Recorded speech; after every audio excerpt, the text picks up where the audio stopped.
کہ یہاں آنے کے بعد جس بے دردی کے ساتھ اس کو قتل کیا گیا، قتل کرنے کے بعد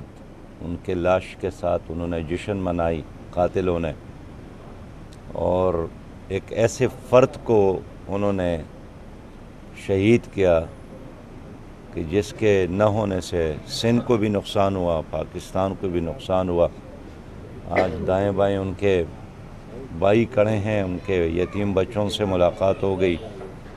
اور اس سے بھی بڑا حادثہ یہ ہوا کہ اب تک قاتل گرفتار نہیں ہوئے، اور بائی نیم FIR درج ہے، لوگوں کو معلوم ہے کہ قتل کس نے کیا، اس لیے کہ قتل کرنے کے بعد انہوں نے باقاعدہ ناچ کیا ہے، ادھر جشن منائی ہے۔ جتنا بھی اس کی مذمت کی جائے وہ کم ہے، اس کی مذمت کے لیے الفاظ بھی نہیں مل رہے ہیں، لیکن صحیح بات یہ ہے کہ ایک اسکالر، ایک عالم اور ایک حقیقی عوام کی خدمت کرنے والے انسان کو پاکستان میں جس بدردی کے ساتھ قتل کیا گیا، اس پر پوری قوم شرمندہ ہے۔ اور خاص کر میں صبح سندھ آیا ہوں، یہاں لائن آرڈر کا سچویشن بہت زیادہ خراب ہے، اور شام کے بعد یہاں سڑکوں پہ گھومنا پھرنا لوگوں کے لیے اب ناممکن بن گیا ہے۔ ڈاکو راج ہے پوری صوبے میں، اور حکومت بے بس ہے، اس لیے کہ جو مقامی وڈیرا ہے، جو مقامی MNA MPA ہے، جو مقامی لیڈرشپ ہے، وہ مظلوم عوام کے ساتھ نہیں ہے، بلکہ ان قاتلوں کے ساتھ، درندوں کے ساتھ کھڑے ہیں جن کا ان کو ووٹ کی ضرورت اور سپورٹ کی ضرورت ہوتی ہے۔ اور یہی وجہ ہے کہ نہ ڈاکٹر محفوظ ہے، نہ وکیل محفوظ ہے، نہ صحافی محفوظ ہے، نہ تاجر محفوظ ہے، نہ دکاندار محفوظ ہے، اور عوام اس وقت لاوارث ہے۔ میں سندھ کی حکومت سے اور خاص کر IGP سندھ سے مطالبہ کروں گا کہ ڈاکٹر اجمل ساون کے قاتلوں کو گرفتار کرے اور ان کو سزا دے، ان کو نشان عبرت بنا دے، تاکہ یہاں جتنے بھی اسکالر ہے اور پڑھے لکھے لوگ ہیں، اگر ان کے قاتلوں کو گرفتار نہیں کیا گیا تو یہاں سے لوگ چلے جائیں گے، ملک چھوڑنے پر مجبور ہو جائیں گے۔ ہم ان مظلوم لوگوں کے ساتھ کھڑے ہیں، ہر مصیبت کے وقت سندھ کی دھرتی پر ہم موجود ہوتے ہیں، اور کوئی سیلاب کا زمانہ ہو، کرونا وائرس کا زمانہ ہو، کوئی اور حادثہ ہو، تو یہ بھی ایک بہت بڑا حادثہ ہے، اور اس لیے میں خود یہاں پر آیا ہوں تاکہ ان کے خاندان کو تسلی ہو جائے۔ خاص کر ڈاکٹر اجمل ساون کے جو ہزاروں شاگرد ہیں ان کو تسلی دینے آیا ہوں۔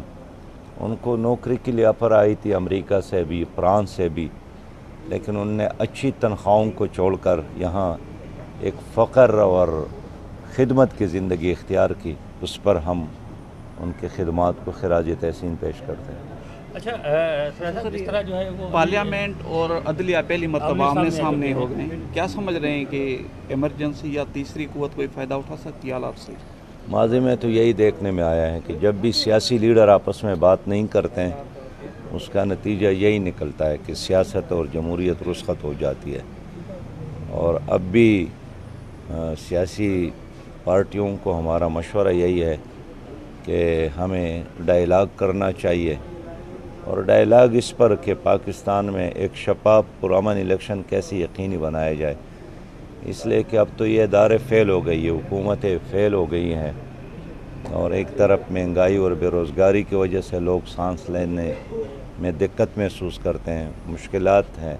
اور دوسرے طرف سیاسی افراتفری ہے، دنگا اور فساد ہے، تو ان کا ذمہ دار کوئی اور نہیں ہے، یہی حکمران ہے جو اس وقت جنرل الیکشن ہو، اس کے نتیجے میں پاکستان میں مزید انتشار اور فساد بڑھے گا۔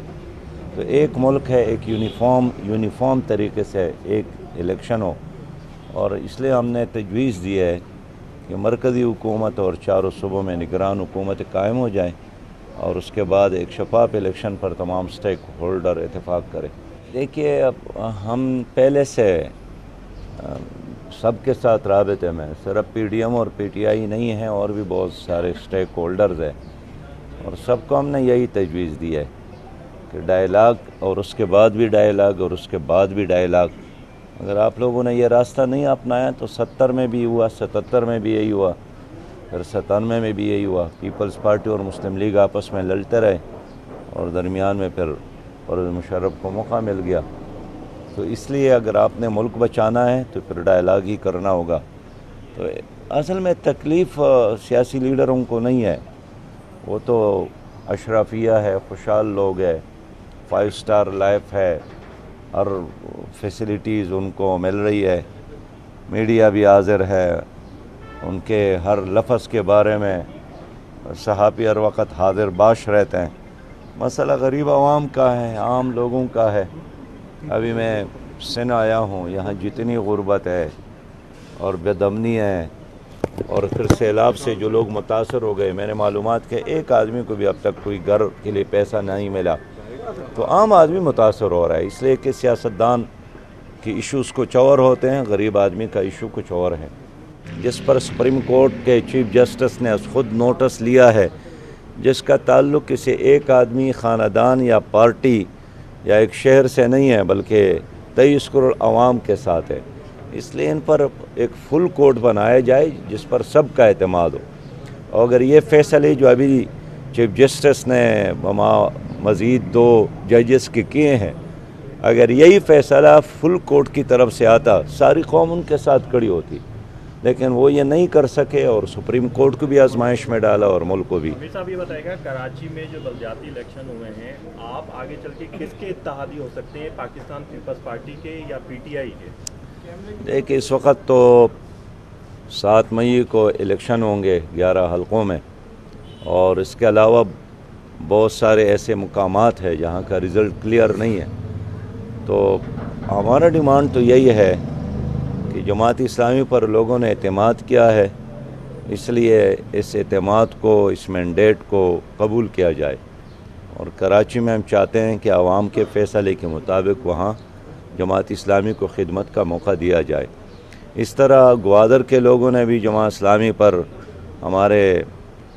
مولانا ہدایت الرحمان صاحب پر اعتماد کیا ہے، اور عوام کے خاطر انہوں نے دھرنا دیا تھا،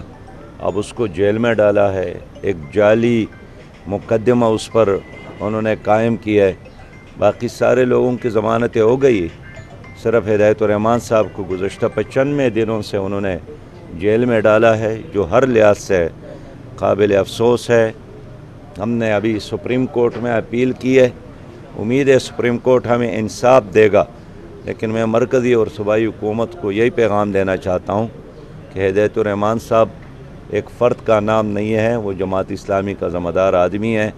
عوام کا ترجمان ہے، اگر آپ نے ان کو رہا نہیں کیا تو جو نتائج ہوں گے ان کا ذمہ داری بھی حکومت ہی پر ہوگی۔